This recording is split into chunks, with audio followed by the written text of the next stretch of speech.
Everyone on the highway that cold evening kept driving, pretending they didn't see the tiny girl standing alone near the guardrail. Her pink dress fluttered in the wind, her little hands stiff from the cold. Cars rushed by, headlights flashing across her frightened face. But no one stopped. No one cared. Until a deafening roar echoed from the distance, the kind of roar that made people grip their steering wheels and look twice. A black Harley appeared, cutting through the dusk like a shadow with fire in its veins.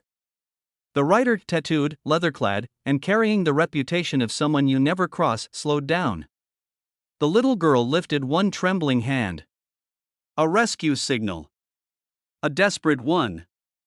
And the man everyone called Devil's Breed, the Hell's Angel no one dared approach, hit the brakes. This is where the story begins. And where everything changes. The Harley skidded to a stop just a few feet from the girl. The biker removed his helmet, revealing bruised knuckles, a scar along his jaw, and eyes that looked like they had seen too much of the world and believed in nothing good. His name was Ryder. To strangers, he was trouble. To the law, a walking file of warnings. To anyone who didn't know him, he was the kind of man you sped away from. But to the little girl, he was the only person who had stopped. Ryder crouched down slowly, scanning the empty highway stretch.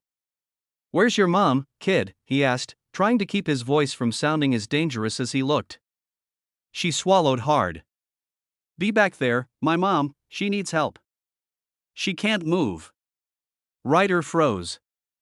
Cold wind pushed against them, carrying the faint smell of gasoline fresh. "Wrong. Dangerous." "Show me," he said. The little girl grabbed his gloved hand without hesitation. The contact startled him. No one touched him gently anymore. No one trusted him.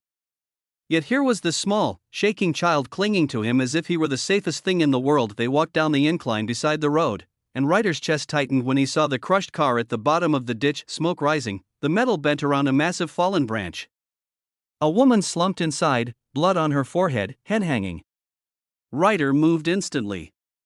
"Stay here," he ordered. "Don't come closer."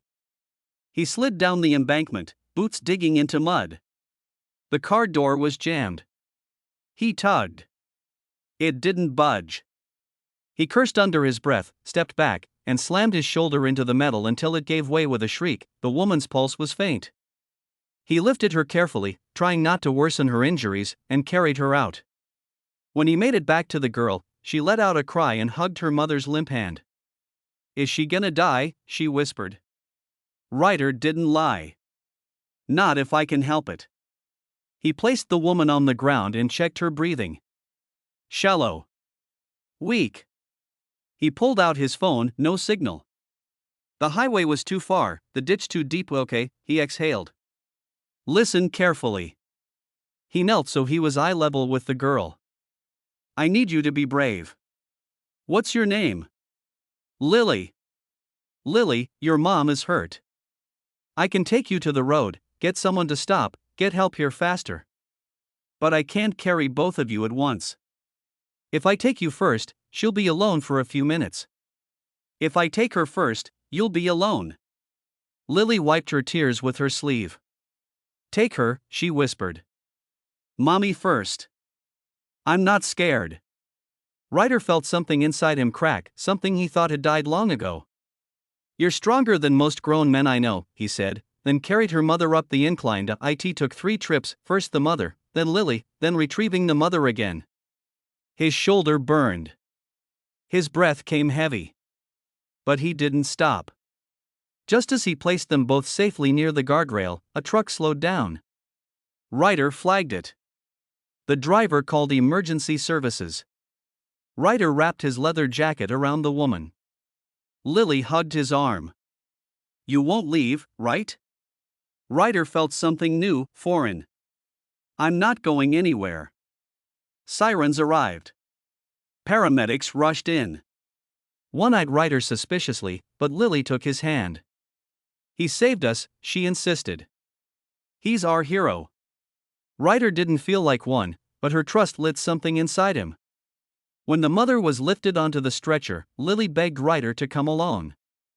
He agreed to follow behind. At the hospital, Ryder sat in the waiting room, out of place in a sea of white walls and bright lights. Lily leaned against him, refusing to sleep until she knew her mother was safe. People stared, his tattoos, his vest, his roughness, but he ignored them. Lily's presence made the world quieter. After an hour, the doctor approached. "She'll be okay," he said. Lily hugged Ryder so tightly he froze, unsure what to do with the warmth swelling in his chest. When she went to see her mother, Ryder stayed back. He didn't believe he belonged in rooms where people smiled, but then the doctor returned. "She wants to thank you." Ryder followed, awkward and uncertain. When Lily's mother saw him, tears welled in her eyes. "You saved my daughter. You saved me." Ryder shook his head. "Anyone would've." "No," she interrupted. 100 cars passed us.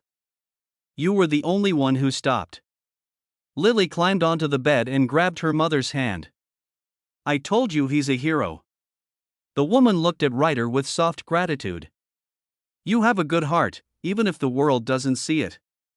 The words struck him harder than fists ever had. When the nurse explained the mother would need weeks of recovery, no driving, no lifting, Ryder saw Lily's worry and surprised himself by saying, "I can help.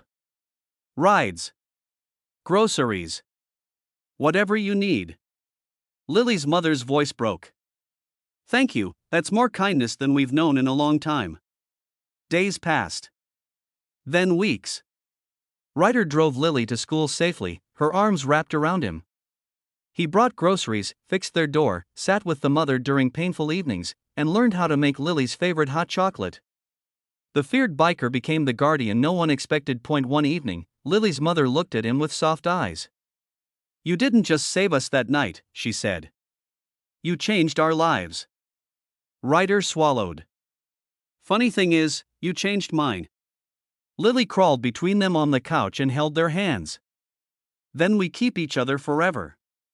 And Ryder realized that the night he stopped for a frightened little girl on an empty highway, he wasn't saving a family, he was finding one. A man once known only for darkness became the unexpected light in someone else's world, all because a small, brave girl raised her trembling hand, and he chose to stop.